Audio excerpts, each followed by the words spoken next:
Sobrang dumi ba? Ano nakalagay doon na hose? Grabe. Ito yung kasi yung problema ko. Itong throttle cable ko.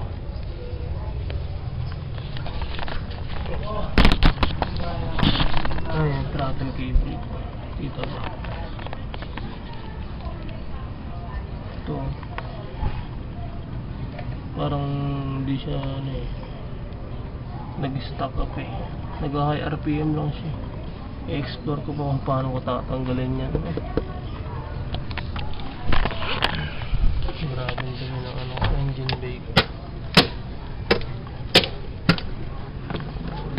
Pero tatanggalin ko pa itong buo na to.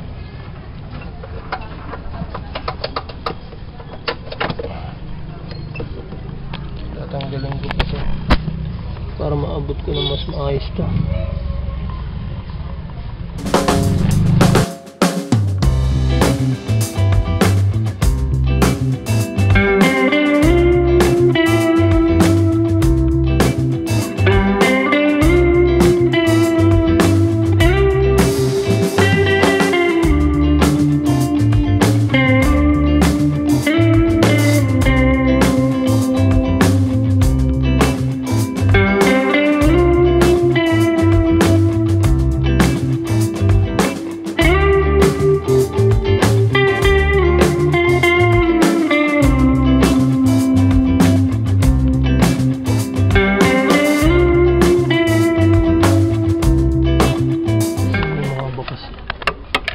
Upo ng daga.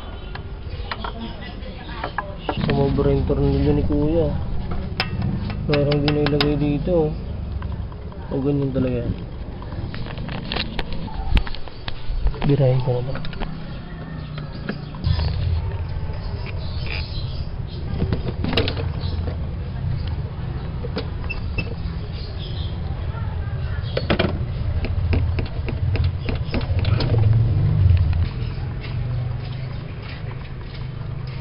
Yeah.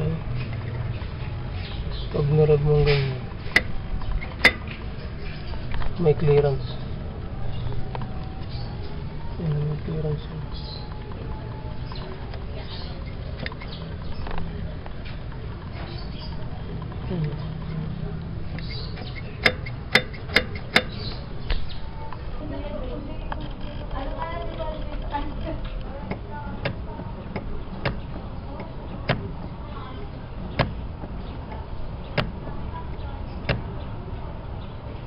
Dahil nabuksan na natin itong throttle body. Meron kong nakikita nyo pero madaming oil na. Kailangan na rin linisin ito. Tanggal ko na yung throttle cable. Mechanical pa kasi siya. Bubugahan ko lang dito ng WD-40.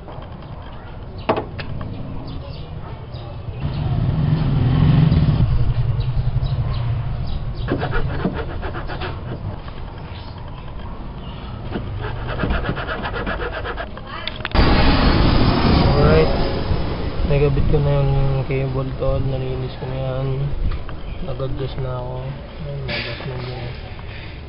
So, wala nang masyadong nagluluwag-luwag dito. Medyo nahirapan na ako dun sa may sabit niya ng throttle, yung cable pala. Subukan natin kung aanta.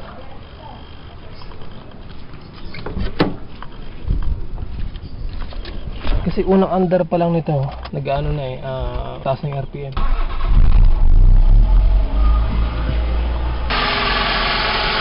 medyo okay naman. Pero parang mataas pa rin yung RPM niya.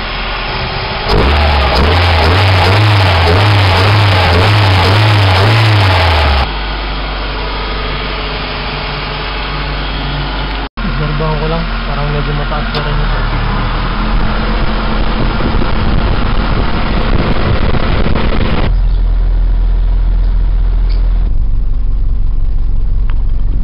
Papakiramdaman ko lang kung mataas pa rin yung RPM. So parang feeling ko mataas eh.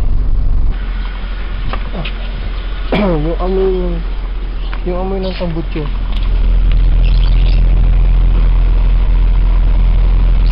Hindi na siya tulad ng last na naamoy ko, matapang. masyado atang gipit or something. Feeling ko mataas pa din eh. Adjust lang natin. Parang feeling ko yan okay na para sa akin yung ganyang minor.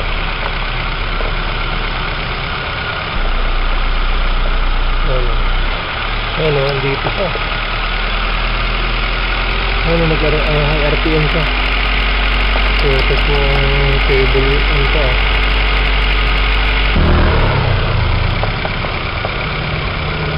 Kabubangot kasi.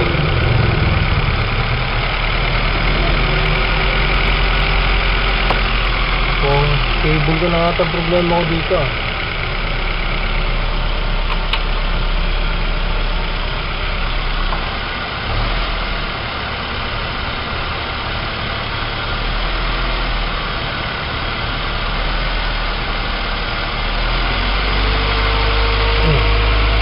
Nilipat ko ito. Medyo RPM. Sige, bibitaw ko ito.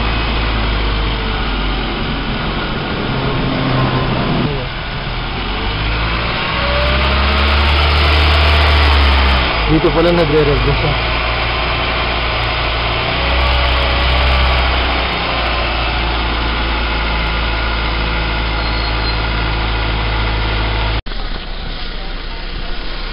Alright. Okay, balik naman natin lahat ng kailangan ibalik. Pero ganun pa din. Naglolo ko pa din eh. Hindi ko lang alam kung ano yung problema talaga nito. Naglalaro pa rin yung RPM. Tataas baba pa din.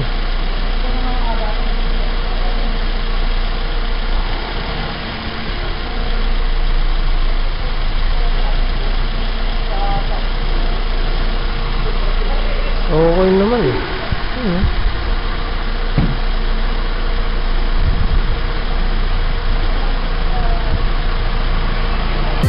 Channel 登録お願いします。